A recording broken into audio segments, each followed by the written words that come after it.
خاندانی قانون یہ صرف وکیلوں یا کتابوں کی بات نہیں ہے، یہ ہماری زندگی کے سب سے اہم فیصلوں جیسے شادی، طلاق اور بچوں کے مستقبل پہ سیدھا سیدھا اثر ڈالتا ہے۔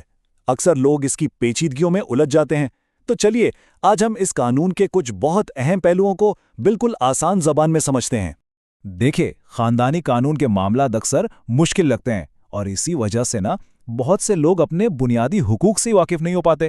لیکن یاد رکھیں، علم ہی سب سے بڑی طاقت ہے۔ تو اس گفتگو میں ہم ان سب سے اہم سوالات کے جواب دیں گے جو ہر کسی کو اپنے قانونی حقوق کے بارے میں ضرور معلوم ہونے چاہیے۔ آئیے شروع کرتے ہیں۔ تو سب سے پہلا اور سب سے بڑا سوال، اگر شادی کا رشتہ قائم نہ رہ سکے تو قانون ہمیں کون کون سے راستے دکھاتا ہے؟ پاکستان میں شادی ختم کرنے کے دو بنیادی طریقے ہیں: طلاق اور خلا۔ طلاق کا اختیار، جیسا کہ سب جانتے ہیں، عام طور پر شوہر کے پاس ہوتا ہے۔ دوسری طرف ہے خلا۔ یہ عورت کا قانونی حق ہے جس کے تحت وہ عدالت کے ذریعے علیحدگی حاصل کر سکتی ہے۔ ہاں، اس میں اکثر یہ ہوتا ہے کہ حق مہر واپس کرنا پڑتا ہے۔ اچھا، تو خلا کا عمل ہوتا کیسے ہے؟ اس کے 3 سیدھے سادے مراحل ہیں۔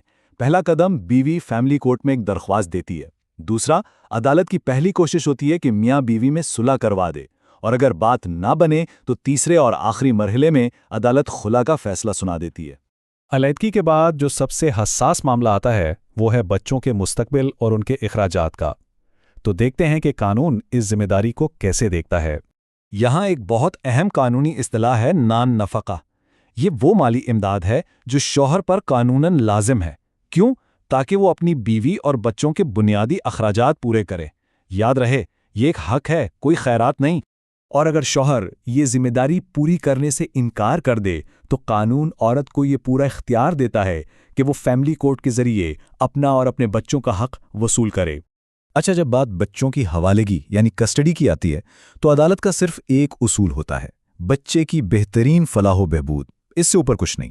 ویسے تو کم عمر بچوں کی حوالگی اکثر ماں کو ہی ملتی ہے، لیکن عدالت ہر کیس کو الگ سے دیکھتی ہے کہ کون سا والدین بچے کی بہترین پرورش کر سکتا ہے۔ تو حقوق تو جان لیے، لیکن سوال یہ ہے کہ انہیں حاصل کیسے کیا جائے؟ آئیے اب فیملی کورٹ میں کیس دائر کرنے کے عملی اقدامات کو سمجھتے ہیں۔ کیس دائر کرنے کے آپ سمجھ لیں 4 بنیادی سٹیپس ہیں۔ پہلا، ایک باقاعدہ درخواست تیار کی جاتی ہے جسے پیٹیشن کہتے ہیں۔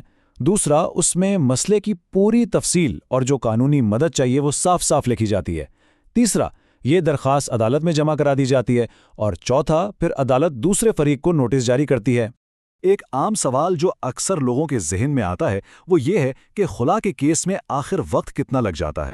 دیکھیے، اس کا کوئی ایک پکا جواب نہیں ہے۔ کچھ کیس تو چند مہینوں میں ہی حل ہو جاتے ہیں، جبکہ کچھ میں زیادہ وقت بھی لگ سکتا ہے۔ اس کا انحصار زیادہ تر اس بات پر ہوتا ہے کہ دونوں پارٹیاں عدالت کے ساتھ کتنا تعاون کر رہی ہیں۔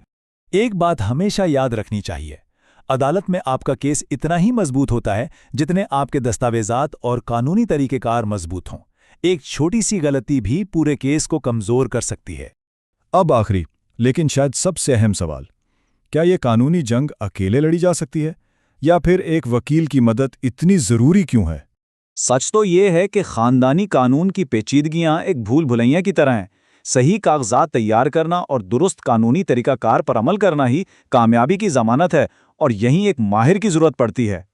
اصل بات یہ ہے کہ ایک تجربہ کار وکیل صرف قانون نہیں جانتا، بلکہ وہ آپ کی آواز بن کر عدالت کے سامنے آپ کا مقدمہ بہت مضبوطی سے پیش کرتا ہے۔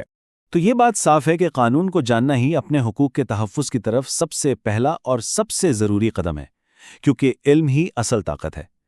ہمیشہ یاد رکھیں، انصاف کا دروازہ کھٹکھٹانے کے لیے جو پہلی چیز چاہیے وہ قانون کا علم ہی ہے۔